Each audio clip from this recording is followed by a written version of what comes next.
জনাব মির্জা আব্বাস তার শারীরিক সর্বশেষ অবস্থা সম্পর্কে এই পার্লামেন্ট এখন পর্যন্ত আনুষ্ঠানিকভাবে আমরা কিছু জানতে পেরেছি, এটা আমার মনে পড়ছে না।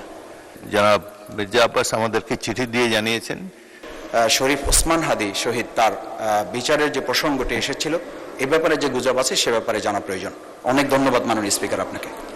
বাজেট অধিবেশনকে প্রাণবন্ত করার লক্ষ্যে আমাদের সকলের উপস্থিতি এবং এখানে মনোযোগের সাথে নিয়মিত অবস্থান করা এ বিষয়ে দৃষ্টি আকর্ষণ করা হয়েছে।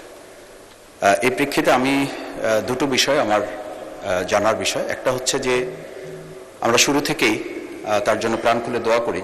আমাদের বর্ষিয়ান রাজনীতিবিদ এবং এই সংসদের একজন বিজ্ঞ পার্লামেন্টারিয়ান জনাব মির্জা আব্বাস তার শারীরিক সর্বশেষ অবস্থা সম্পর্কে এই পার্লামেন্ট এখন পর্যন্ত আনুষ্ঠানিকভাবে আমরা কিছু জানতে পেরেছি, এটা আমার মনে পড়ছে না।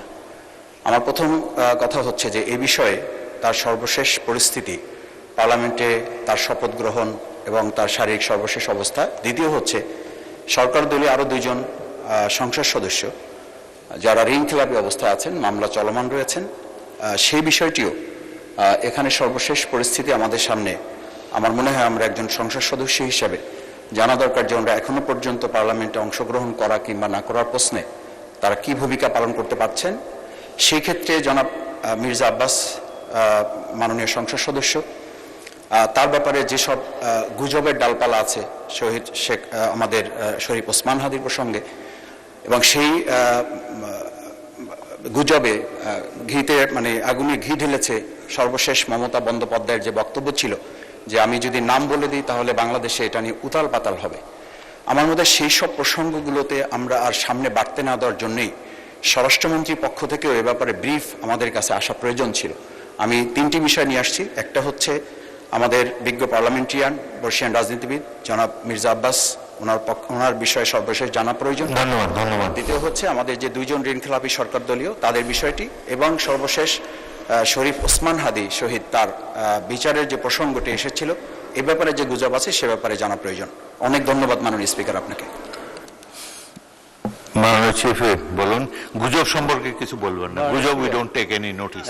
মাননীয় স্পিকার, এই অনেকগুলো বিষয় পয়েন্ট ওভার হয় না, আপনি অ্যালাউ করেন না, অনেক সময় হতে পারে, কিন্তু এটা না হলেই খুব ভালো আমাদের। আর উনি একটা কথা বলেছেন যে আমাদের বর্ষিয়ান রাজনীতিবিদ মির্জা আব্বাস সম্পর্কে জানতে চেয়েছেন, এটা আপনি মাননীয় স্পিকার আপনি বলতে পারেন। আর দ্বিতীয়ত হলো যে দুজন মাননীয় সংসদ সদস্য, এটা সাবজুডিস ম্যাটার, এটা কোর্টে আছে। মাননীয় স্পিকার কোর্ট সিদ্ধান্ত দিলেই কেবল সিদ্ধান্ত হবে, এর আগে তো এ বিষয়ে কোনো কিছু বলার সুযোগ নেই।